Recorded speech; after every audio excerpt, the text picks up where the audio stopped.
그때 마리아는 무덤 밖에 서서 울고 있었다. 그렇게 울면서 무덤 쪽으로 몸을 굽혀 들여다보니 하얀 옷을 입은 두 천사가 앉아 있었다. 한 천사는 예수님의 시신이 놓였던 자리 머리맡에, 다른 천사는 발치에 있었다. 그들이 마리아에게 여인아 왜 우느냐 하고 묻자 마리아가 그들에게 대답하였다. 누가 저의 주님을 꺼내갔습니다. 어디에 모셨는지 모르겠습니다.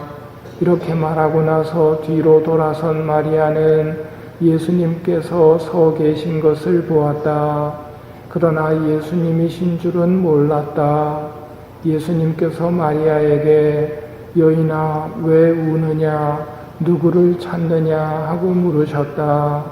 마리아는 그분을 정원지기로 생각하고 선생님께서 그분을 옮겨가셨으면 어디에 모셨는지 저에게 말씀해 주십시오. 제가 모셔가겠습니다 하고 말하였다. 예수님께서 마리아야 하고 부르셨다. 마리아는 돌아서서 히브리 말로 라쁘니 하고 불렀다. 이는 스승님이라는 뜻이다. 예수님께서 마리아에게 말씀하셨다. 내가 아직 아버지께 올라가지 않았으니 나를 더 이상 붙들지 마라. 내 형제들에게 가서 나는 내 아버지시며 너희의 아버지신 분, 내 하느님이시며 너희의 하느님이신 분께 올라간다 하고 전하여라. 마리아 막달레나는 제자들에게 가서 제가 주님을 배웠습니다 하면서 예수님께서 자기에게 하신 이 말씀을 전하였다. 베드로와 요한에게 무덤이 비었다고 알리고 함께 빈 무덤으로 와서 이를 확인합니다만 그 제자들은 다시 집으로 돌아갔다. 마리아 막달레나는 떠나지 않고 밖에 서서 울다가 무덤 쪽을 들여다보니 하얀 옷을 입은 두 천사가 앉아 있었다. 천사가 여인아 왜 우느냐? 누가 저의 주님을 꺼내갔습니다. 어디에 모셨는지 모르겠습니다. 이렇게 이어지는 이야기입니다. 두 제자는 집으로 돌아갔습니다. 마리아 막달레나는 돌아가지 않고 울다가 빈 무덤을 들여다보니까 천사가 있습니다. 그리고 그 천사와 대화를 하는 모습, 마태복음에 보면 주님의 천사가 하늘에서 내려오더니 무덤으로 다가가 돌을 옆으로 굴리고서는 그 위에 앉는 것이었다. 그 모습은 번개 같고 옷은 눈처럼 희었다. 경비병들은 천사를 보고 두려워 떨다가 까무러쳤다. 이게 경비병들의 모습입니다. 경비병들이 천사를 만났을 때는 두려워 떨다가 까무러칩니다.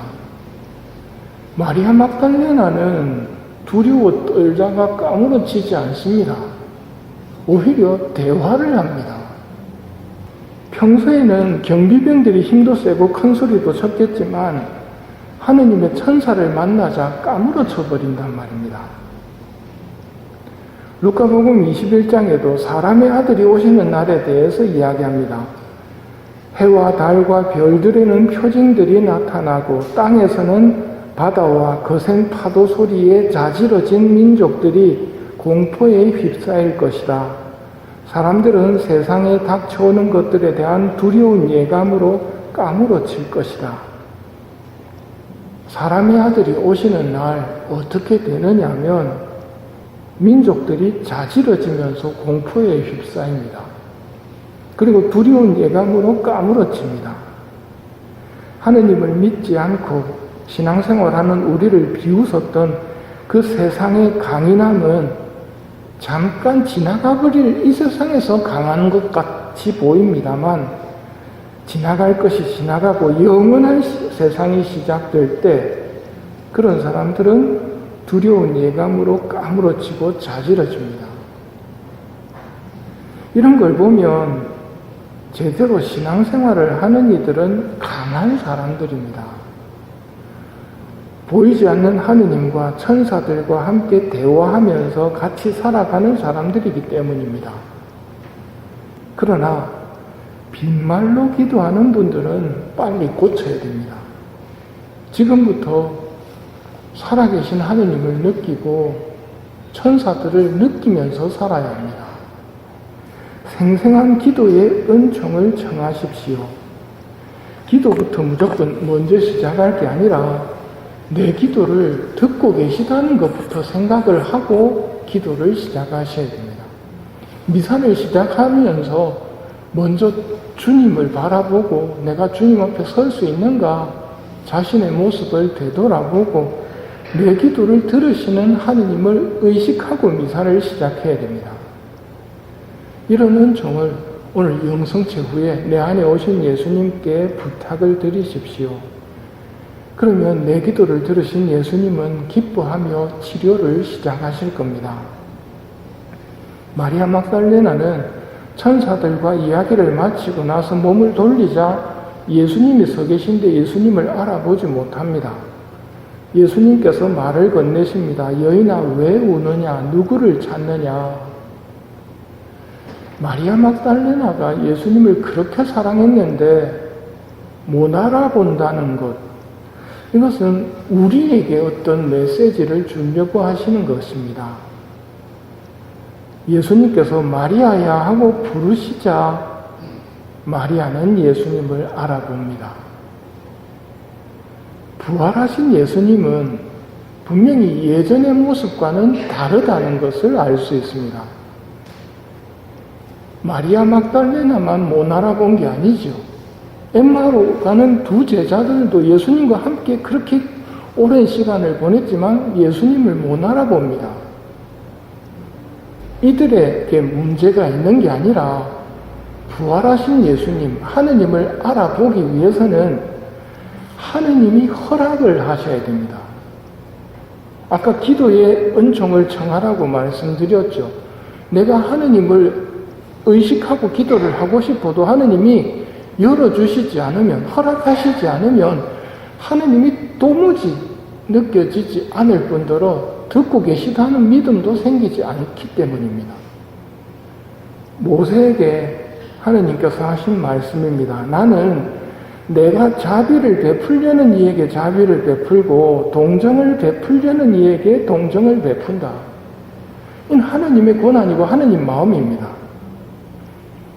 하느님에게 잘 보여야 기도의 은총도 받을 수 있고 예수님을 만나고 알아볼 수 있는 눈도 가지게 되는 겁니다.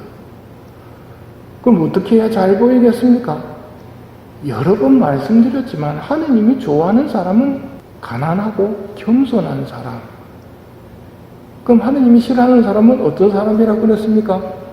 위선자들, 목이 뻣뻣한 사람들. 왜 겸손해야 되는가? 왜 내가 작아져야 되는가? 왜 예의를 지키면서 하느님 앞에서 나를 낮춰야 되는가? 바로 그 마음을 하느님이 좋아하시기 때문에 나는 내가 자비를 베풀고 싶은 사람한테 자비를 베푼다고 말씀하시거든요. 부활하신 예수님을 알아보려면 자신을 낮춰야 됩니다. 이 영성체도 마찬가지입니다. 성체 안에 예수님이 계시다. 그걸 알아보려면 자신을 낮춰야 됩니다. 그리고 그걸 알아볼 수 있도록 도와주십시오 하고 청하셔야 됩니다. 내 옆에 있는 형제 안에, 사람 안에는 예수님이 계십니다. 내 형제 안에 계신 예수님을 알아볼 수 있는 눈을 가지려면 청하셔야 된다는 말입니다. 그렇게 알아본 다음에 마리아 막달레나가 어떡합니까? 들은 대로 제자들에게 가서 고백을 합니다. 제가 주님을 뵈었습니다. 제자들도 아직은 부활인지 모릅니다. 부활이라는 것은 전대미문의 사건이거든요. 사람이 죽으면 끝이라고 생각하고 있는 겁니다. 그냥 무덤이 비었다, 이상하다. 이 정도였겠지만 부속가에도 나오죠. 말하여라 마리아 무엇을 보았는지. 뭘 보았습니까? 제가 주님을 배웠습니다. 이걸 전하고 있는 겁니다. 우리도 이 말을 할 수 있어야 됩니다. 그러려면 어떻게 되겠습니까? 자신을 낮추는 겸손을 청하셔야 됩니다. 부활하신 예수님, 저도 당신을 알아볼 수 있기를 원합니다. 제 이름을 불러주십시오. 제 눈을 열어주십시오. 그러면 저도 제가 주님을 배웠습니다 하고 말할 수 있을 것입니다.